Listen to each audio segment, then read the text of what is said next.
नमस्कार मित्रांनो, MPSC magic या यूट्यूब चॅनलवरती मी प्रतीक तुमच्या सर्वांचे मनापासून स्वागत करतो. जीवशास्त्र म्हणजेच बायोलॉजी या विषयाची आपण सुरुवात केलेली आहे. त्यामध्ये आपण क्रमिक पुस्तकांचा अभ्यास करतो आहे. इयत्ता 6वी आपण पूर्ण केलेली आहे. त्यामध्ये आपण चॅप्टर 2, 3, 7, 8 हे जीवशास्त्र संबंधित आहे. इयत्ता 7वी आपण आता सुरू केलेलं आहे. त्यामध्ये आपण प्रकरण 1, 2, 4, 5, 11, 12 हे अभ्यासणार आहोत. त्यापैकी चार प्रकरण आपण अभ्यासलेली आहेत. म्हणजे प्रकरण 1, 2, 4 आणि 5. आता आपण 11व्या प्रकरणाला सुरुवात करणार आहोत. चला तर आजच्या व्हिडिओ लेक्चरला सुरुवात करूया. सजीवांचे शरीर ज्या सूक्ष्म घटकांनी बनले आहे त्याला काय म्हणतात? या घटकांची संख्या सर्व सजीवांमध्ये सारखीच असते का? असे 2 प्रश्न विचारलेले आहेत. 11वा जो चॅप्टर आहे पेशी रचना आणि सूक्ष्मजीवशी संबंधित आहे. पेशी सेल पेशीमय रचना हे सर्व सजीवांचे प्रमुख लक्षण आहे. पेशी हा सर्व सजीवांचा रचनात्मक व कार्यात्मक असा मूलभूत घटक आहे. हे आपण मागील इयत्तेत अभ्यासले आहे. प्रवाही तक्ता पूर्ण करा. हा तक्ता दिलेला आहे. पुढे जाऊयात. वरील प्रवाही तक्त्यामध्ये आपण पुस्तकांची संघटनात्मक रचना पाहिली. त्याप्रमाणे सजीवांची संघटन पातळी असते.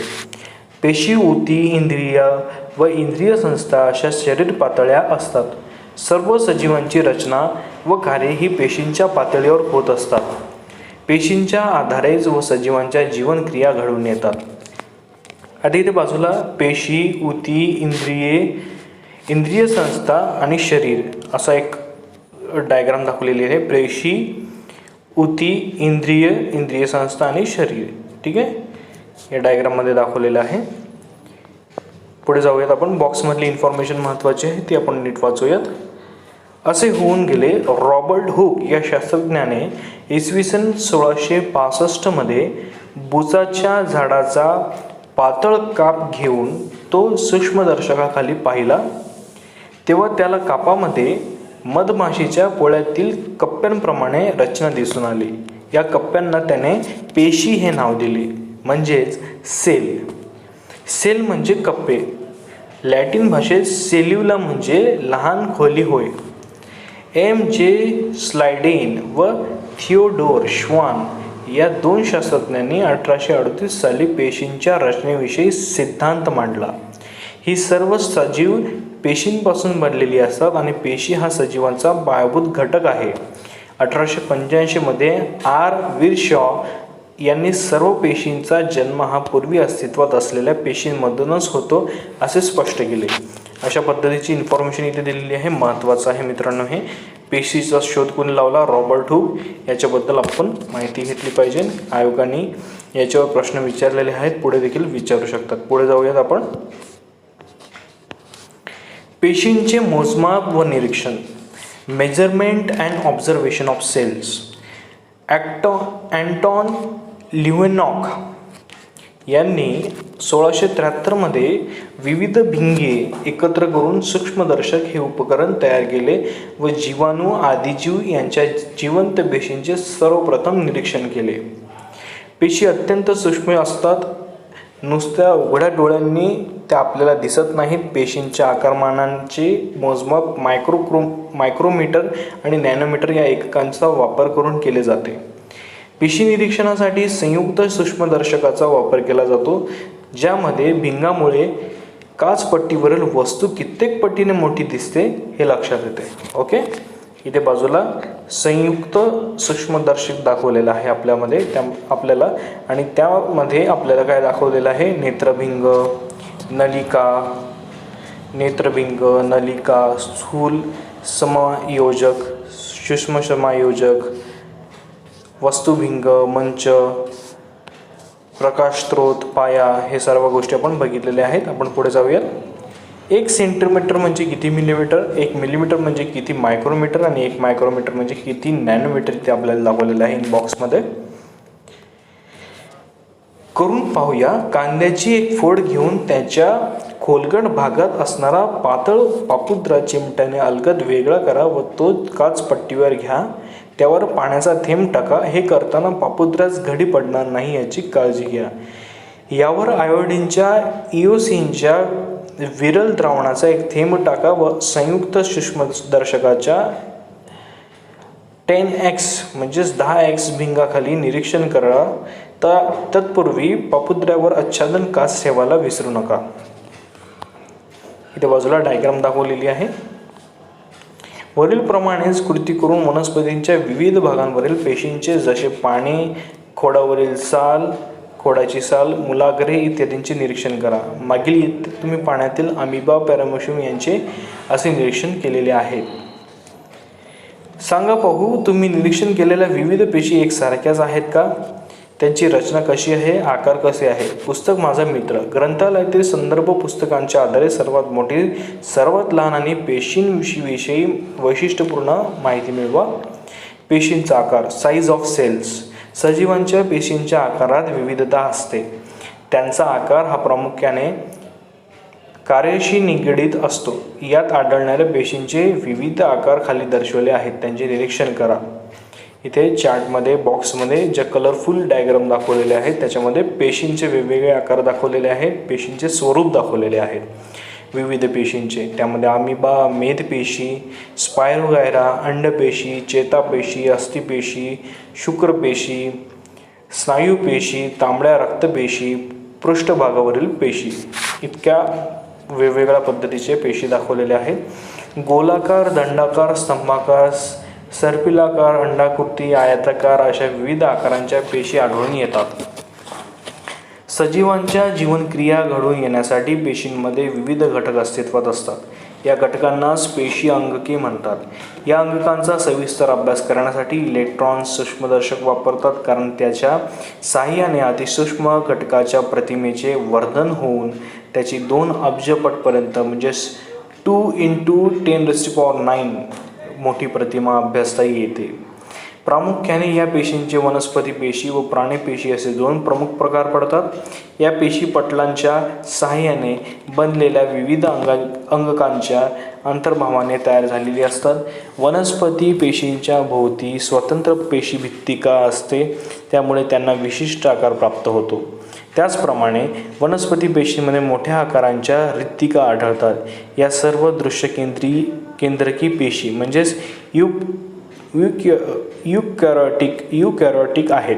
हे महत्त्वाचा आहे शब्द. युकॅरियोटिक म्हणजे दृश्यकेंद्रकी पेशी, युकॅरियोटिक सेल. पुढे जाऊयात आपण. निरीक्षण करा. एक आपल्याला डायग्राम दिलेली आहे, प्राणी पेशी आणि बाजूला वनस्पती पेशी. काय फरक जाणवतो हे बघा. पेशीभित्तिका, हरित लवक, पेशीद्रव अशा पद्धतीचे काही पार्ट्स दिलेले आहेत पेशीमध्ये आणि कॉमन पार्ट्स पण दिलेले आहेत. मुक्त रायबोझोम, लयकारिका, पेशीपटल, गोल्जीपिंड, केंद्रक, आंतरद्रव्यजालिका, रिक्तिका, तंतुकणिका अशा पद्धतीचे पार्ट्स दिलेले आहेत पेशींचे. पुढे जाऊयात. पेशीभित्तिका. पेशीभित्तिका हे पेशीचे सर्वात बाहेर असणारे आवरण आहे. पेशीभित्तिका फक्त वनस्पती पेशींमध्येच असते, प्राणी पेशीमध्ये नसते. इथे बघा बाजूला पेशीभित्तिका फक्त वनस्पतींमध्येच आहे, प्राण्यांमध्ये पेशीभित्तिका नसतात. पेशीभित्तिका अब्सेंट आहे तिथे प्राण्यांमध्ये. पुढे जाऊयात. पेशीपटल. पेशीपटल हे एक प्रकारचे पातळ आवरण असून ते अतिशय नाजूक, लवचिक असते व ते प्राणी पेशींचे सर्वात बाहेरचे आवरण असते. पेशीद्रव. पेशीमध्ये पेशी केंद्रकाव्यतिरिक्त द्रवरूप भाग असतो, त्याला पेशीद्रव म्हणतात. पेशीद्रव हे पेशीपटल आणि केंद्रक यांदरम्यान असते. पेशींची विविध अंगके यांमध्ये विखुरलेली असतात. पेशी अंगके यांमध्ये प्रामुख्याने केंद्रक, आंतरद्रव्यजालिका, गोल्जीपिंड, लयकारिका, रिक्तिका, तंतुकणिका, लवके यांचा समावेश होतो. पेशी अंगकेमध्ये. वनस्पती पेशींमध्ये हरित लवक असते, हे महत्त्वाचं आहे. पुढे जाऊयात. वनस्पती व प्राणी पेशींमधील समान तसेच वेगवेगळे घटक कोणते आहेत ते सांगा. केंद्रक हे पेशीचे सर्वात महत्त्वाचे अंगक आहे. त्याच्या भोवती दुहेरी सचित्र पटल असते. पेशींची सर्व कार्य केंद्रकच नियंत्रित करते. आंतरद्रव्यजालिका हे एक विस्तृत जाळीदार अंगक आहे. हे रायबोझोमने करेक्शन करतो पुन्हा एकदा, हे रायबोझोमने तयार केलेल्या प्रथिनांमध्ये आवश्यक असे बदल करून त्यांना गोल्जी पिंडाकडे पाठवण्याचे काम करते. गोल्जी पिंड हे अनेक चपट्या पिशव्यांनी तयार झालेले असून प्रथिनांचे योग्य वितरण करण्याचे काम गोल्जी पिंडामार्फत केले जाते. तंतुकणिका व लवकी ही दुहेरी आवरण असलेली अंगके आहेत. तंतुकणिका ऊर्जा तयार करतात म्हणून त्यांना पेशींचे ऊर्जा केंद्र असे म्हणतात. वनस्पती पेशींमध्ये हरितलवके प्रकाश संश्लेषणाचे काम करतात. रिक्तिका ह्या पेशीतील टाकाऊ पदार्थ बाहेर टाकण्याचे काम करते. प्राणी पेशींमध्ये रिक्तिका आकारने छोट्या असतात, तर वनस्पती पेशींमध्ये एकच मोठी रिक्तिका असते. पेशींना निश्चित आकार कशामुळे प्राप्त होतो? पेशींचे संरक्षण कशामुळे होते? पेशींच्या गरजा कोणत्या आहेत? असे 3 प्रश्न विचारलेले आहेत. पुढे जाऊयात आपण. सूक्ष्मजीव म्हणजे मायक्रो ऑर्गॅनिझम्स. सूक्ष्मजीव म्हणजे काय? अमिबा, पॅरामेशियम, युग्लिना, गोगलगाय, हत्ती, कबूतर, जंत यांचे आकारानुसार 2 गटात वर्गीकरण करा. पृथ्वी तलावर असंख्य सजीव आहेत. त्यांपैकी जे आपल्या डोळ्यांनी सहज दिसत नाहीत ते पाहण्यासाठी सूक्ष्मदर्शकाचा वापर केला जातो. अशा सजीवांना सूक्ष्मजीव म्हणतात. हे आपण अभ्यासले आहे. सूक्ष्मजीवांचा आढळ म्हणजेच ऑकरन्स ऑफ मायक्रो ऑर्गॅनिझम्स. आपल्या सभोवताली हवा, पाणी, जमीन, अन्नपदार्थ, सांडपाणी, कचरा यांबरोबर वनस्पती, प्राणी व मानवी शरीरामध्ये सूक्ष्मजीवांचे अस्तित्व असते. यांपैकी काही सूक्ष्मजीव ह्या एकटे राहतात, उदाहरणार्थ अमिबा, पॅरामेशियम, तर काही बहुसंख्येने वसाहती करून राहतात. काही सूक्ष्मजीव हे मृत वनस्पती, प्राणी यांच्या अवशेषांवर जगतात. सूक्ष्मजीवांचे निरीक्षण व मोजमाप, observation and measurement of micro organisms करून पहा. एक पावाचा किंवा भाकरीचा एखादा तुकडा थोडा भिजवा व एका डब्यात 3 ते 4 दिवस बंद करून ठेवा. 3 ते 4 दिवसानंतर डब्यातील पावाचे भाकरीचे निरीक्षण करा. त्यासाठी विशालन भिंगाचा वापर करा. गढूळ पाण्याचा किंवा डबक्यातील साचलेल्या पाण्याचा एक थेंब संयुक्त सूक्ष्मदर्शकाखाली पहा. दही, ताकाचा एक थेंब काचपट्टीवर घ्या व त्याचे संयुक्त सूक्ष्मदर्शकाखाली निरीक्षण करा. तुम्ही केलेल्या निरीक्षकांच्या आधारे दिसणाऱ्या सूक्ष्मजीवांची चित्रे वहीत काढा. माहीत आहे का तुम्हाला 100 मायक्रोमीटरपेक्षा लहान वस्तू आपल्या डोळ्यांना दिसू शकत नाही. त्यामुळे काचपट्ट्या तयार करून सूक्ष्मजीवांचे संयुक्त सूक्ष्मदर्शकाखाली निरीक्षण केले जाते. परंतु 1000 पटींचे वर्धन अपुरे ठरत असेल तर काही सूक्ष्मजीवांच्या निरीक्षणासाठी मात्र इलेक्ट्रॉन सूक्ष्मदर्शकाचा वापर करावा लागतो. काही सूक्ष्मजीवांचे आकार पॅरामेशियम सुमारे 100 मायक्रोमीटर, टायफाईडचा रोगजंतू 1 ते 3 मायक्रोमीटर, पोलिओचा विषाणू 28 नॅनोमीटर. सूक्ष्मजीवांचा आकार हा 100 मायक्रोमीटरपेक्षा लहान असतो. एवढा लहान आकार असून देखील सूक्ष्मजीवांच्या पेशीतील अंगके सर्व जीवन प्रक्रिया घडवून आणतात. जरा डोके चालवा. सुईच्या टोकावर सूक्ष्मजीव मावतील का? सूक्ष्मजीवांचे स्वरूप, नेचर ऑफ मायक्रो ऑर्गॅनिझम्स. तुम्ही काढलेल्या चित्रांमध्ये खालील सूक्ष्मजीव दिसेल का? त्यांच्या आकारांविषयी तुम्हाला काय निष्कर्ष काढता येतील? अशा पद्धतीने ते क्वेश्चन विचारलेलं आहे. खाली आपल्याला चार्ट दिलेला आहे, बॉक्समध्ये इन्फॉर्मेशन दिलेली आहे, फोटोज दाखवलेले आहेत. विविध सूक्ष्मजीव. काही सूक्ष्मजीव जसे पावावर येणारे बुरशी, डबक्यातील शैवालाचे तंतू हे बहुपेशीय सूक्ष्मजीव आहेत. ते बहुतांश सूक्ष्मजीव हे एक पेशीय आहेत, जसे जीवाणू व विषाणू. या सूक्ष्मजीवांच्या पेशींची रचना थोडीशी भिन्न असते. या पेशीत दृश्य केंद्रकी पेशीत आढळणारी पटलापासून तयार झालेली अंगके आढळत नाही, तर यात फक्त प्रद्रव्य पटल, पेशीद्रव्य, केंद्रद्रव्यक एवढेच घटक आढळतात. म्हणूनच यांना आदिकेंद्रकी म्हणजेच प्रोकॅरियोटिक सेल असे म्हणतात. इथे बाजूला डायग्राम दाखवलेली आहे. त्यामध्ये रायबोझोम, पेशीद्रव्य, केंद्रकाभ, प्रद्रव्यपटल, पेशीपटल, संपुटिका, कशाभिका, प्लाझ्मिड अशा पद्धतीचे पार्ट्स दाखवलेले आहेत.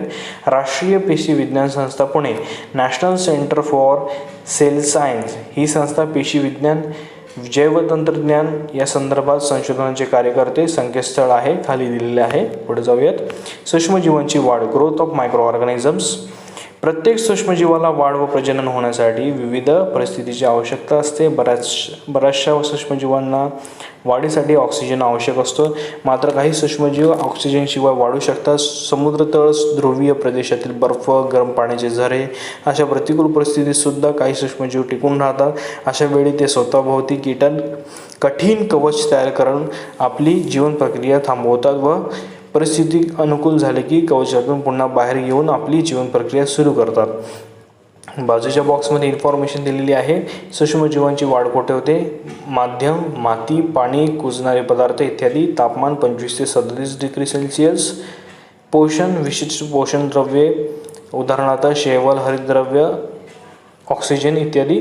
वातावरण ओलसर, दमट तसेच उबदार. आकार व जीवन प्रक्रियेनुसार सूक्ष्मजीवांचे शैवाल, कवके, आदिजीव, जीवाणू, विषाणू यांमध्ये वर्गीकरण केले जाते.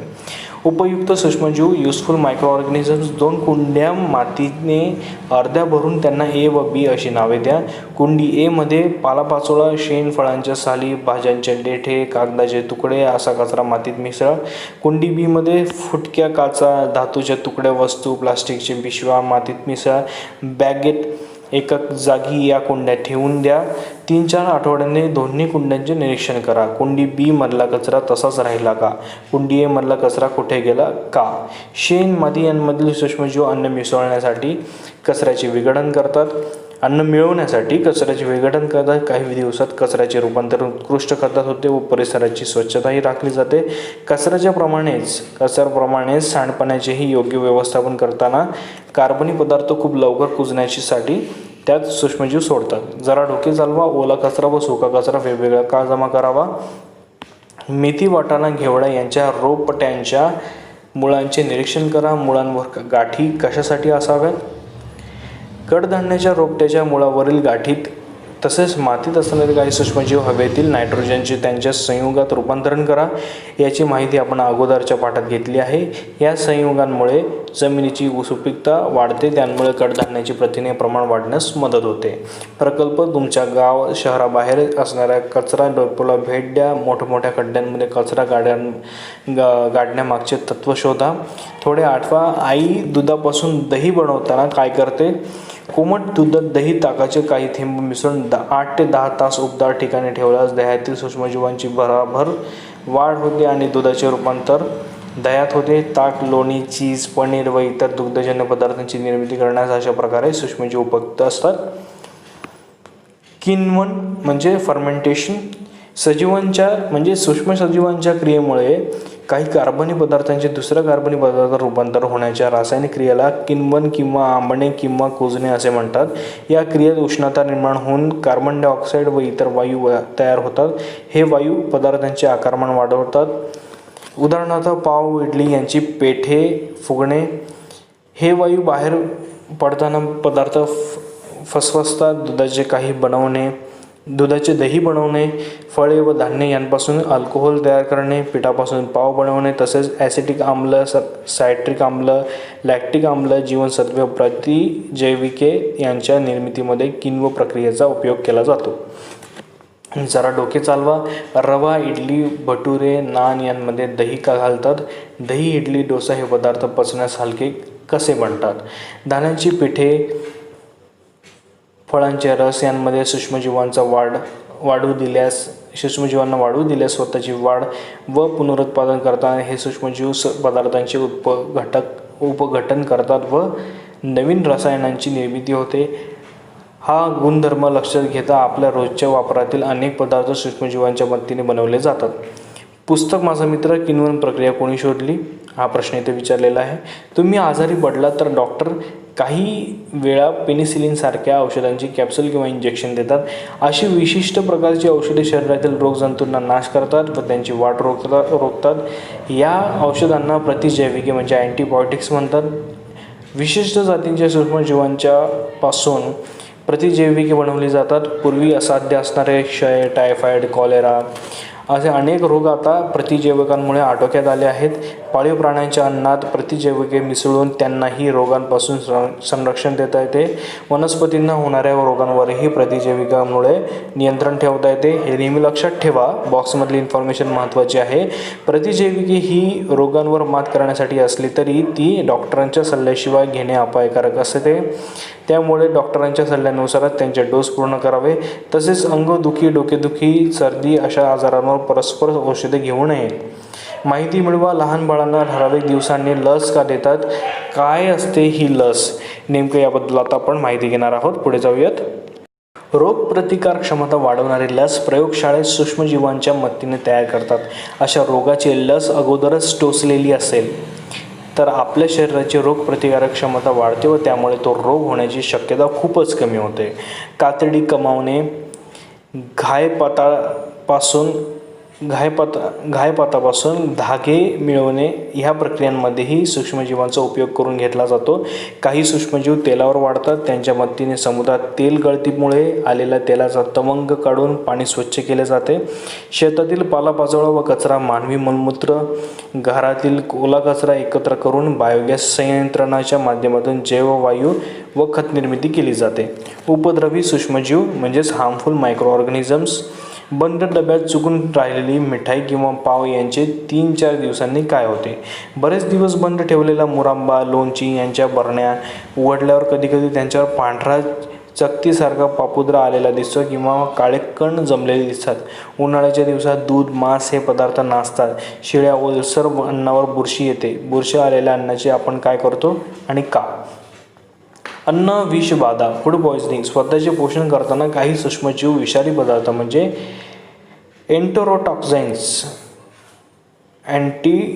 एन्टेरोटॉक्झिन्स अन्नात मिसळतात. या पदार्थांनी अन्न दूषित होते.